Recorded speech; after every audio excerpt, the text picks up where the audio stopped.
ఆయనకు శ్యామదుంపల పులుసు అంటే చాలా ఇష్టం. కంద శ్యామ కలిపి చేస్తే మరీ ఇష్టం.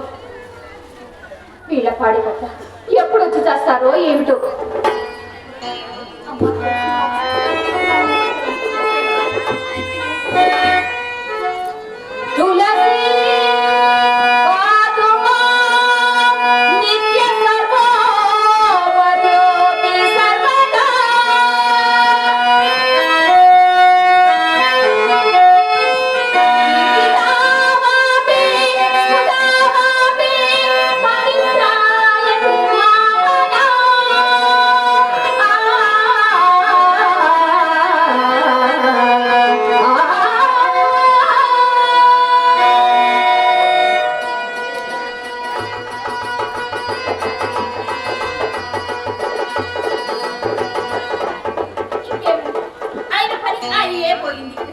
ఇప్పుడు ఎదవలి దుంపలు తేవడం ఏమిటి, నేను వంట చేయటం ఏమిటి? వీళ్ళ నోట్లో గన్నేరకాయ కుక్క ఎప్పుడు వచ్చి చస్తారో ఏమిటో. ఈ సన్యాసులు ఇంకా రాలేదేమిటి?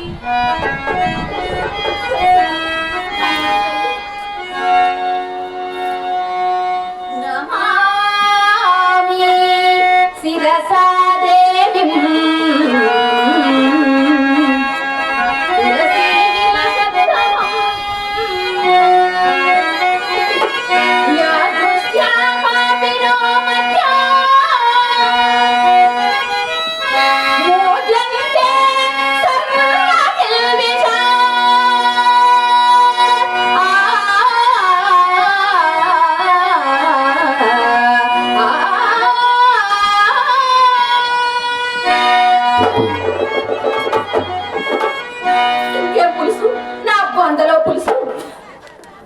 అయినా సరికొల్ప వారిని పనిలో పెట్టుకోవద్దయ్యా అంటే ఈయన వింటేగా వినరు.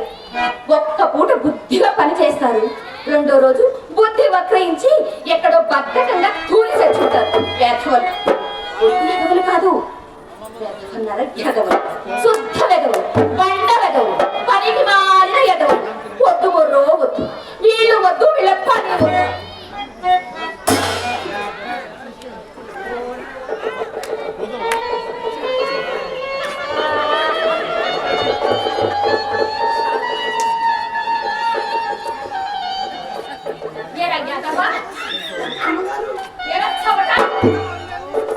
మీరు వెళ్ళేటప్పుడు వచ్చేటప్పుడు లోటుగా వెళ్ళి దుంపలు తప్పకరండి అని చెప్తే చెప్పిన పని వదిలేసి అక్కడే చేసి ఉన్నారా?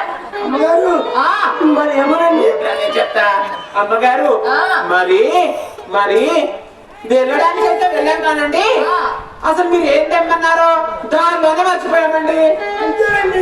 అది అది గుర్తు తెచ్చుకునేసరికి సగం నువ్వు చెప్పరా, సగం నేను చెప్తాను. ఎంతమంది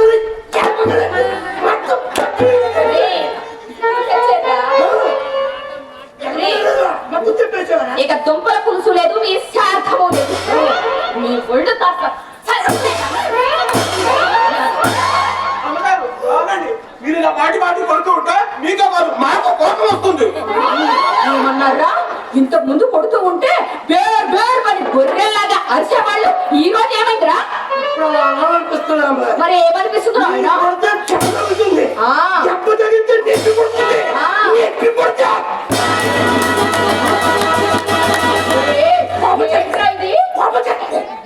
ముందు ఎప్పుడు అనలేదు, ఈ రోజు ఏమైందిరా? ఏమైంది?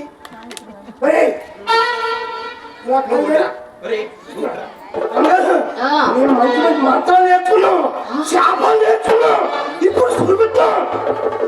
అమ్మగారు, మీ తెమ్మన్న దుంపకూరలు మీరు మమ్మల్ని కొట్టారు, మా ఇద్దరికి కోపం వచ్చింది. ఇదే మా శాపం, ఈ దుంప కూరలు. ఆ శాపం నాకు బాగుంది కదా. ఈ దుంప కూరలు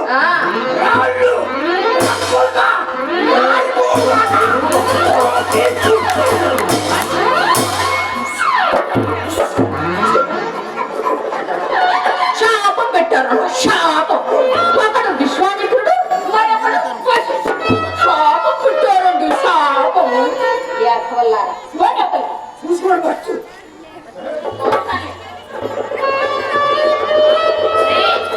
యథవల్లారా, ఈ మూటలోని దుంపలు రాళ్ళు రప్పలుగా మారకపోయాయో కర్ర కాల్చి అక్కడ పెడతారు కాదు కారం పెడతారు. కూర ఎదవ. చూసుకోండి.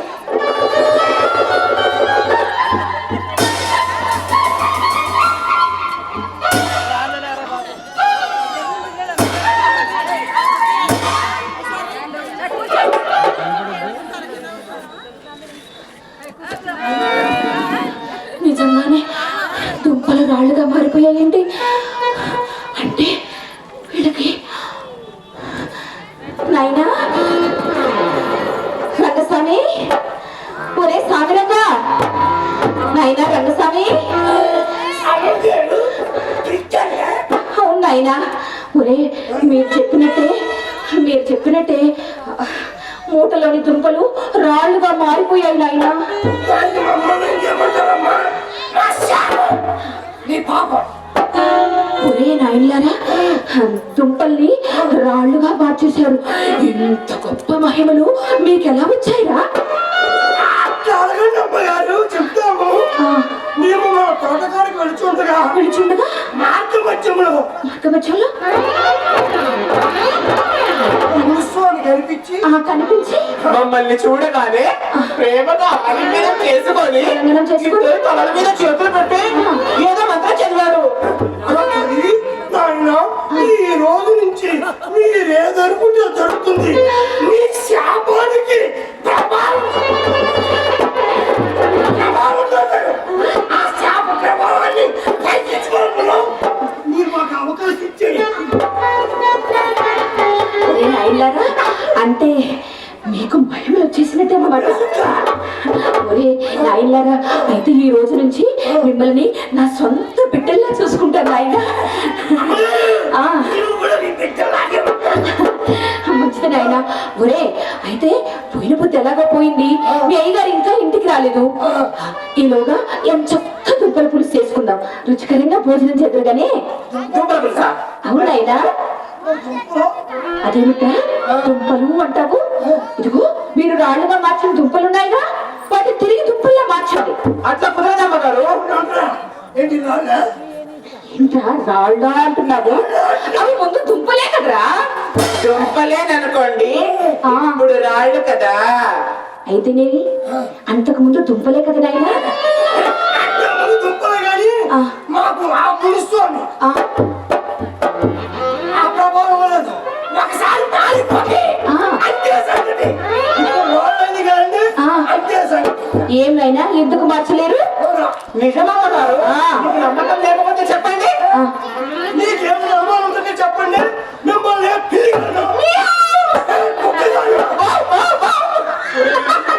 అంత పని చేయకుండా వద్దులే నాయనా, వద్దు. ఇంకేమైనా ఉందా? వద్దులే. అమ్మగారు మరి వెళ్ళిన మంచిది. మంచిది నాయనా, వెళ్ళిరండి.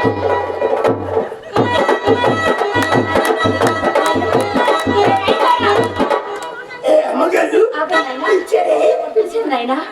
అమ్మగారు నీకు మహిమలున్నట్లు ఊళ్ళో ఎవ్వరికి చెప్పకండి నాయనా. ఊళ్ళో ఎదవ జనము మీ మహిమల్ని బాగా ఉపయోగించుకుంటారా. ఎవరికి చెప్పకండి. ఒరే నాయనా, మీరు ఎదవరు కాదు నాయనా, వాళ్ళే ఎదవరు. ఒరే ఎవరికి చెప్పకండి మహిమలున్నట్టు. వెళ్ళిరండి నాయనా.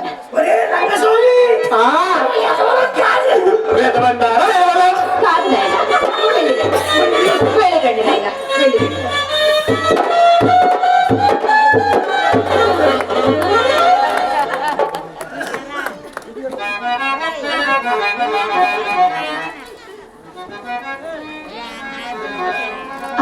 అమ్మయ్య వచ్చారా? మీకోసం ఎదురు చూస్తున్నానండి. కృష్ణమాంబ, ఈ రోజు ఆలయంలో అన్నదాన కార్యక్రమం ఉంది. నేను అక్కడే ఫోన్ చేస్తాను. అవునా? రక్షించారు. అదేమిటి కృష్ణమాంబ, రక్షించారు అంటున్నావు? అంటే ఇంట్లో వంట చేయలేదా ఏమిటి? అబ్బే అదేం లేదండి, ఈ రోజు దుంపల పులుసు చేద్దాం అనుకున్నాను. అనుకున్నావా? అంటే చేయలేదన్నమాట. ఎలాగో అనుకున్నావు కాబట్టి వండి నేను ఇక్కడే ఫోన్ చేస్తాను. అబ్బా నా కోరిక లేదండి, మీరు ఆలయంలోనే భోజనం చేయండి. నా కోసమే అల్లం పచ్చడి చేసుకుంటాను.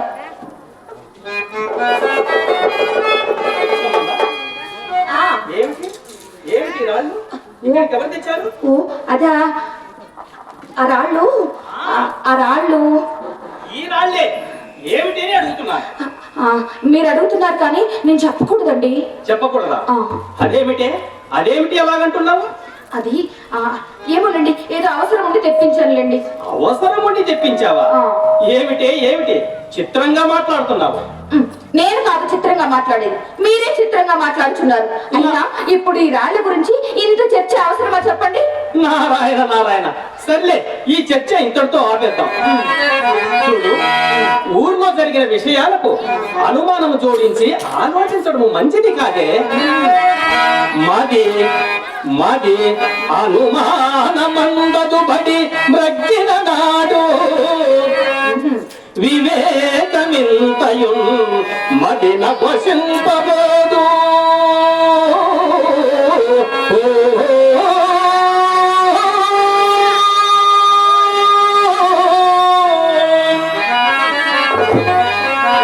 మతి మాలిన మాటల పుట్టలందునన్ చెదలుగా మారు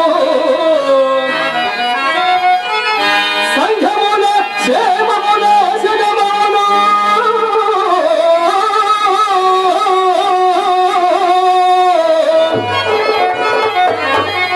శంకలం పఠినము చేయకన్మనుట మంచిది అలహరి ఇంటి కోడలా.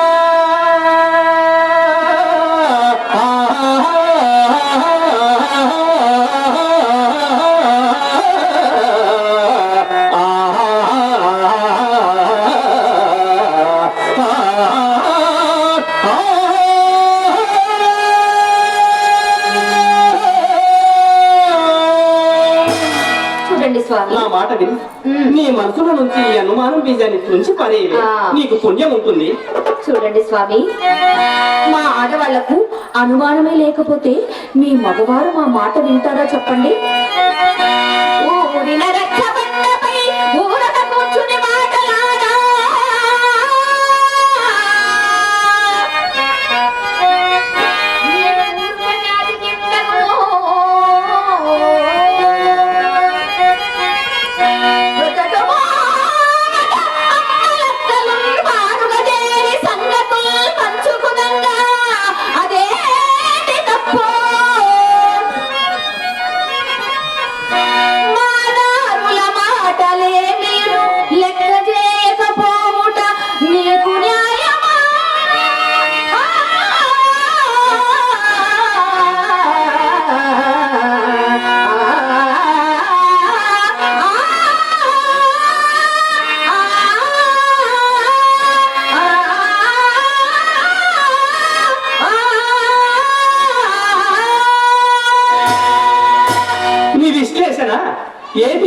నీ విశ్లేషణ శవానికి సింగారించినట్టుంది గాని నాకు దేవాలయం ఉన్నాయి.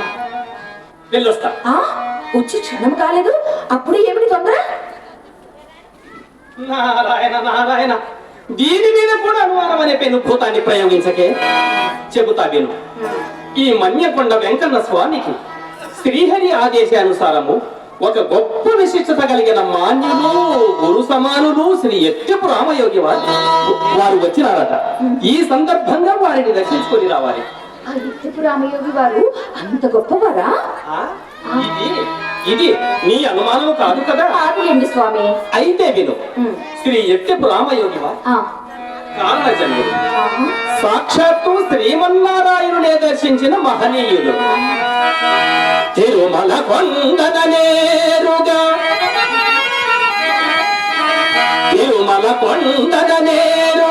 హరినాథుని దర్శనము నందిన వాడై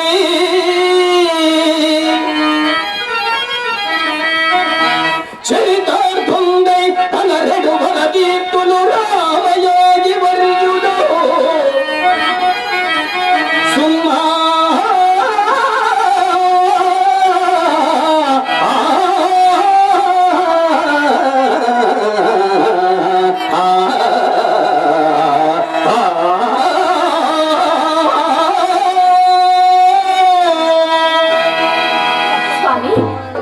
మహానుభావులు అంత గొప్పవారా? అయినచో ఒక్కసారి మన ఇంటికి తీసుకురండి స్వామి. ఆ మహానుభావుని అడిగి మన ఇంటికి తీసుకురాకూడదు? నీ అనుమానాలన్నీ తీర్చుకుంటావా? ఆ, మంచిదే కదా స్వామి. ఇది నీకు మంచి అనిపించినా దానికి కంచె వేసే. వస్తా, నేను వెళ్ళొస్తా.